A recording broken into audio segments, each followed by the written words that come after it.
Hey. Harper said, move, move, get out the way. It's dark. It's dark. Hey. I like all this. We're going to get this in our next room. I don't know. It might just be cute for today. It's like a little space cubicle. Right. Hey, everybody. Come on into this spaceship. Welcome to Wellness and Lifestyles with Nurse Chris. And Dee. And Harper. And Hugo. Where we focus on health for the mind, body, and soul. Guess who we got on? Just take a guess. My daddy. Oh, no. Trinkets. Hey, Trinkets. Hey, Wanda. Hey, Kimberly. Hey, Kendra. The blue light is special. It is special. And it changes colors. Yes. What, green and white? Red, green, blue, bright, pink. Harper, you want to play? You want to play? She like, it's playtime. We are in Istanbul.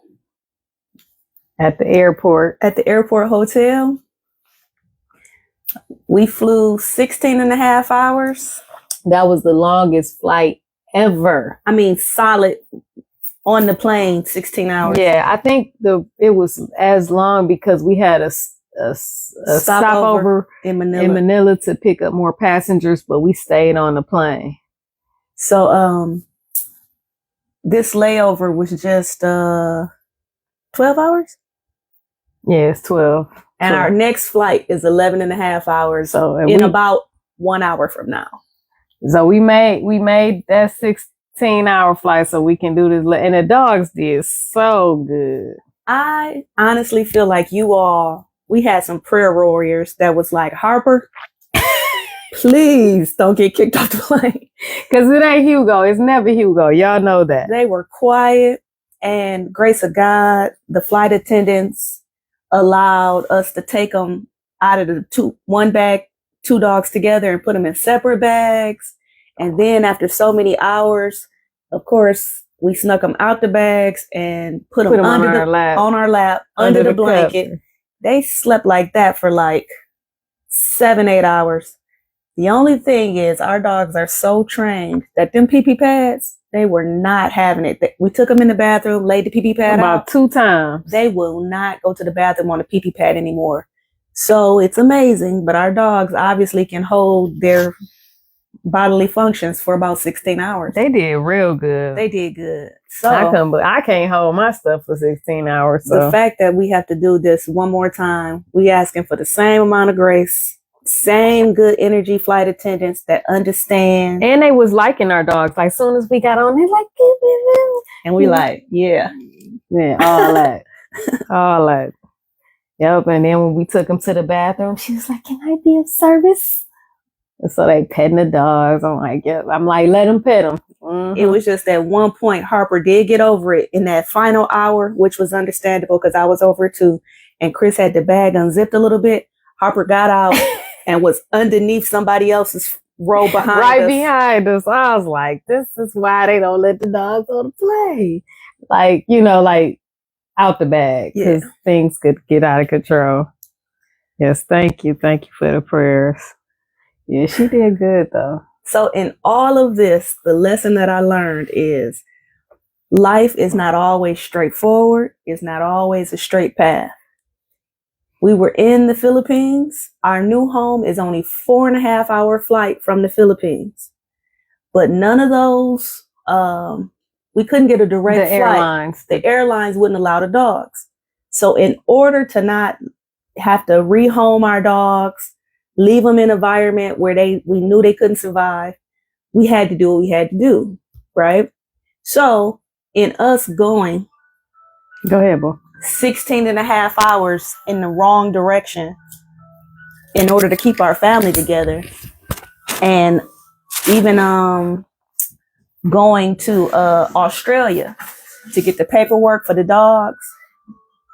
We did whatever we had to do to make this happen. So it was inconvenient, it was stressful, and it cost more money than anything should have. But that was my lesson in it. We had a choice to either become non-dog moms or figure out a way to keep our family together. So it made me think, how many times in your life have you been moving forward and you feel like you have to move back? I remember that time I graduated from college, I had to move back in with my parents. You would have thought life was ending for me because I thought, oh, if you have to go back home, it means you failed. Well, no, you just graduated school. You ain't got a job yet. You got to come back home, right? And then there's times where, you move to another state and it might not work out and you have to go back to where you was born. But then you decide to get back out there again. So it's so many times, or you got one business, that one fails, you might start another business. It's just so many times in life where you feel like you have to go back to go forward. And my mom used to say, every time I take 2 steps forward, I feel like I get knocked 1 step back.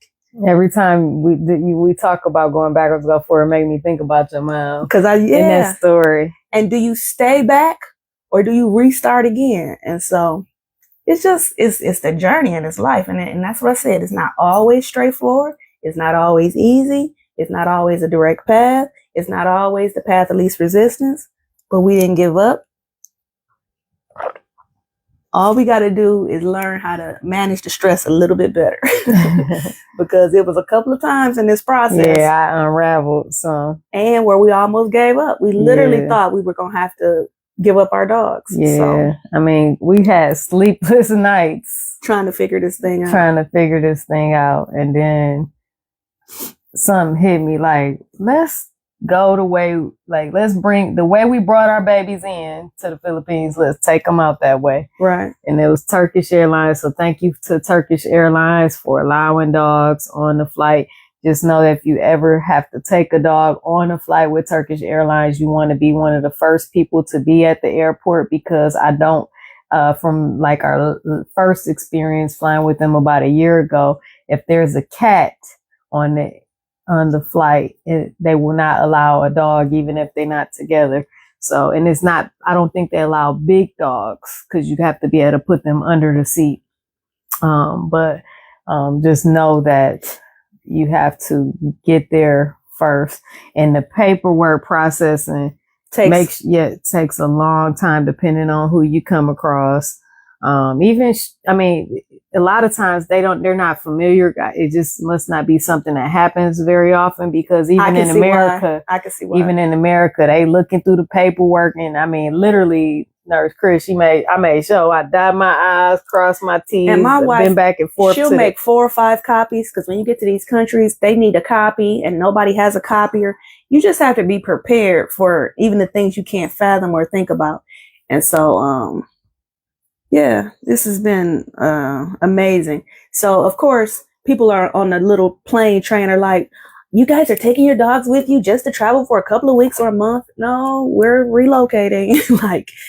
And I can see why some people move out of a country and they just have to give their dog away, because it's a lot. It is. It's a lot. It's a lot.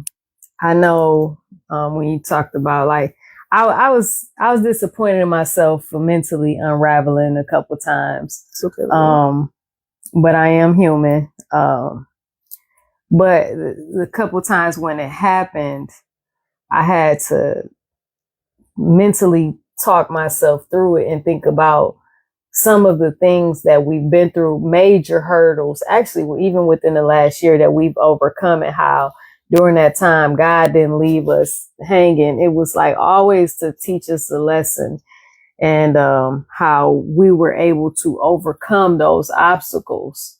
And then there was a couple times, even after I booked this flight, because once, for some reason, when I'm booking these flights, at least even with Turkish, this last one, and a lot of times they do offer refundable flights, but I wasn't even able to get a non-refundable ticket for this one, even though I called this one in and talked to the representative direct.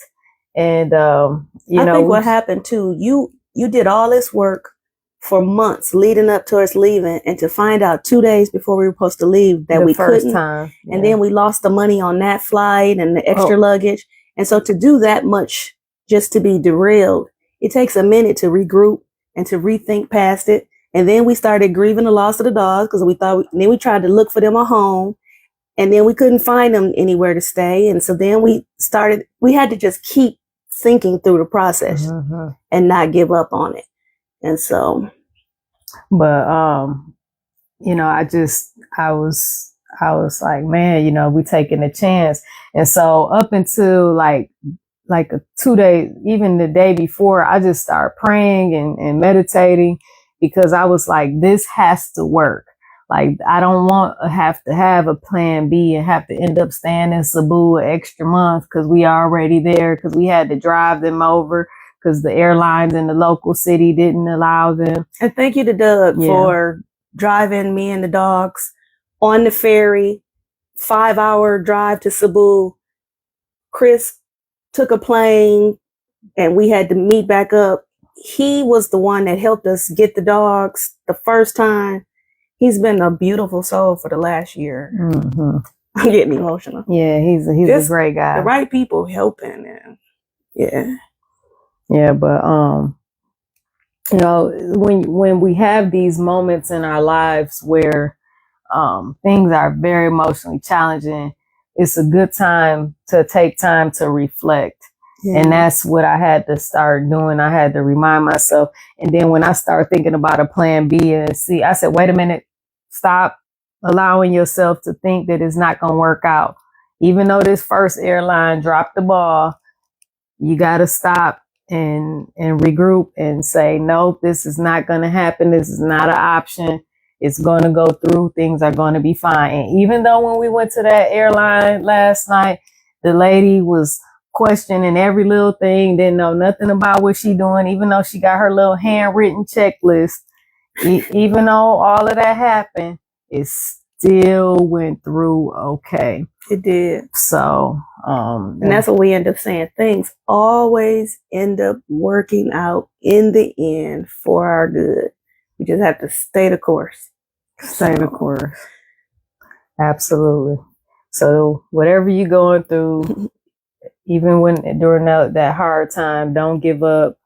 Try to get a moment to quiet your mind, to think through, how can I get through this process? And that's what life is all about. The setback for the setup. Well, as we get older, you know, I know when I was younger, I used to think, oh, I can't wait till I get 18. I can't wait till I get 18 because everything's going to be this. I'm going to be independent.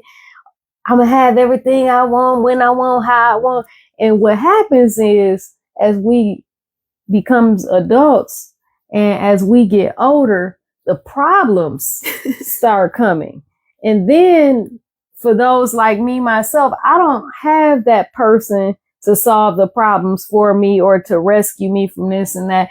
And it's okay to learn on your own how to get through your issues and problems, because no matter what, you're not going to always have your parents there for you to solve your problems. So you do want to learn how to be able to think on your feet and be able to get out there and fly and do what you got to do for yourself. So the problems in life that we come across, they become more complex as we get older. And the key to being effective in this life is to learn how to solve those problems, think through those problems, go through those problems, and know that if it doesn't kill you, it's going to make you stronger. You don't have nobody to help you through the problems, right? I'm talking about parent-wise. Oh, okay. Yeah. I'm saying, you know, when I was younger, I'm speaking of that in particular. Like, I didn't have, my dad is like, be independent, boo. I taught you how to work, get it for yourself. And I think what we thought in this current situation was that going all the way to Australia for the testing for the dogs, that was going to be the biggest hurdle. We didn't anticipate that every step of this process was going to be a hurdle. Right. And even when we got to Australia, the customs lady, she didn't know what she was doing. Tried to deny it. And when I took all our paperwork to the government building, the lab director was like, everything was perfect. You did such a great job. So I know that I followed the steps in the process, but the customs lady talking about your information is subpar, but I'm going to let you do this time. Girl, you don't even know what you're doing. What you talking about? Yeah. Your girl Barb from the 810 was on. Hey, Flintstone. Yeah. So yeah, so it's been a journey. It wasn't easy, it wasn't direct, and it wasn't cheap, but we made it. we made it. Yes. So thank you for being with us. And I know we had prayer warriors, or at least people that had their fingers crossed for us. And we thank you guys. I can feel all the extra effort and energy. We appreciate you. Yeah, we thank you for the love and positivity and the support. We thank all those that are new followers. We thank our old followers. Just thank you guys for riding with us. We appreciate. Yeah, we got the pups. You see, we got 1 and 2. And I thank the universe in advance for all the blessings, for all the wonderful things ahead. I'm so excited about our new home. I am just so happy about our future. So, and subscribers, all the subscribers for Facebook, we do once a month Zoom, except for 3 months out the year. But for those individuals, we do have some information that we're going to tell you guys first, so a little bit of behind the scenes. But of course, we love to share with each and every one of you guys, whether or not you pay the $4.99 or not. So you will get the information. Just the subscribers will get some of the information first. We are building that's going to happen. We are building our YouTube page as well. So, and we are going to release some things. We have to get to a certain, have so many followers, so many videos posted. And we do have some help with that now. So, please follow us on YouTube, Life with Nurse Chris Andy. And if you subscribe to the YouTube channel, you will get put in a free giveaway drawing, which we still have to do. So we just be patient with us. We're a little bit behind, but we're going to do it. So don't worry. Yes. Yep. Annie Ray said, no fingers crossed, just praying. We thank you for the prayers. We guys do. I've been trying to cover my bases because, everybody don't pray. So I don't want to offend nobody. That's right. That's right. Harper, like, what you doing? But yeah, the next flight going to go all right. And everything gonna work out. The dogs have to go into quarantine for a few days, so they gonna be all right too. I know Hugo gonna be like, "What? I gotta eat hard food all day," because they get a mixture of hard and soft food. But so we're going for the quarantine period, we're gonna show you guys that area and kind of hang out a little bit while we're waiting for the dogs to get out of doggy jail.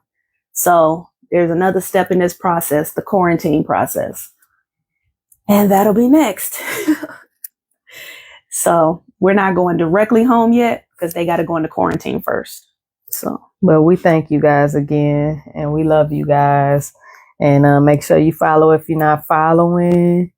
And also for anyone that is having trouble with their Medicare, or if you're turning 65, make sure you inbox me. Let me know. I'll send you my calendar link. For those that currently have Medicare, if you're having trouble with your Medicare, you want to make sure you're on the best plan. You have until the end of this month to do an evaluation for free. It doesn't cost anything, whether or not I can help you. If you're in the best situation, I'll let you know. But please let me know. Otherwise, you're going to be stuck in the same expensive plan for the whole year. And then those that are turning 65, let me know with at least 3 months before you turn 65, so we can schedule an appointment. I'll help you understand all your options and get you squared away. But we thank you again. On that note too, Chris was saying, if you can get set up the proper way the first time so that you don't have issues later, you should definitely talk to her because she does take the extra step for everybody. Yep, I'm here for you. Connie said, I'm not sure if I missed it, but did you say they let you put them in separate bags? Once we got on the plane, they did let us put them in the separate bags because we had the other bag in one of the carry-ons and we, put them there. And then they brought supervisor back and just to see, what was going on. And we pay for the weight of the dogs, so they should be, this per weight. And we're gonna do the same thing on this next flight. And so, fingers crossed and God prayers again that the next flight attendants will understand that 11 and a half hours is a long time to be smashed up together, especially if they want the rest of the people to enjoy their flight, because Harper will set it off.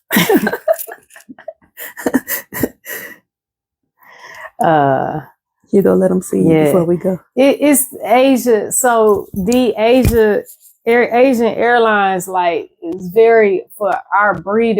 First of all, the Asian Airlines don't allow you to, and I mean, you got multiple. You got Cathay Pacific, you got Philippine Airlines, Cebu Pacific. I mean, Singapore Airlines. Like, I went down like the list to find all the airlines that fly out. Tell them what they was trying to classify the dogs as. I'm about to tell them. So they don't allow dogs on the flight. Period. Cebu Pacific will allow you to if you have a service dog, but and then they only allow 1 out of 2 dogs, like 1 dog period, if you have a service or emotional support animal. But the rest of the airlines, you have to have a service dog, trained and all this other stuff for them to go on the plane. And obviously, our dogs aren't service dogs. And so to fly them as cargo, that would have been not our favorite, but it was only 4.5 hours. And the cargo flights, they have ventilation underneath. So that would have worked. But they were, there's a term called brachycephalic dog breeds, and those are like, think about like the pug, how the pug's face is so smashed in and they have problems breathing. Those type of dogs they won't allow even under as cargo. But they were trying to classify our dogs. They tried to classify our dogs as brachycephalic, but they're not brachycephalic, they're mild brachycephalic. So I guess if, even with that, they could say that they're not qualified, but they do have snouts and they don't have trouble breathing. So I understand they're trying to avoid suffocation of dogs, whatever. But again, in their for the cargo flights that allow dogs, they do have some ventilation. So I don't know, but fortunately, we did what we had to do to get around all of that. So yeah. Right now we are at the airport hotel in Istanbul, and we're about to get ready to go. So we did the 3 S's, because after 16 and a half hours, it's important to shit, shower, and shave and sleep. Yeah, the 4 S's. But they have, even if you don't do the hotel, because the hotel is kind of expensive here. They have shower rooms. If you don't have like a credit card membership with the for the lounges, because IGA you can pay for the service, and then if you don't sleep in the hotels, they do have like little cabins where you can like stretch out, lay flat, and sleep. It's like a little recliner inside of a little cubicle. I do appreciate this airport because they have a lot of amenities, of options for long flights. So yes. But thank you again, and we'll see you soon. Take care of yourself. Follow if you're not following. And remember, health is wealth. Let's stay healthy together. All right, bye. Thank you, you guys. We'll let you know when we get to our last destination. Thank you.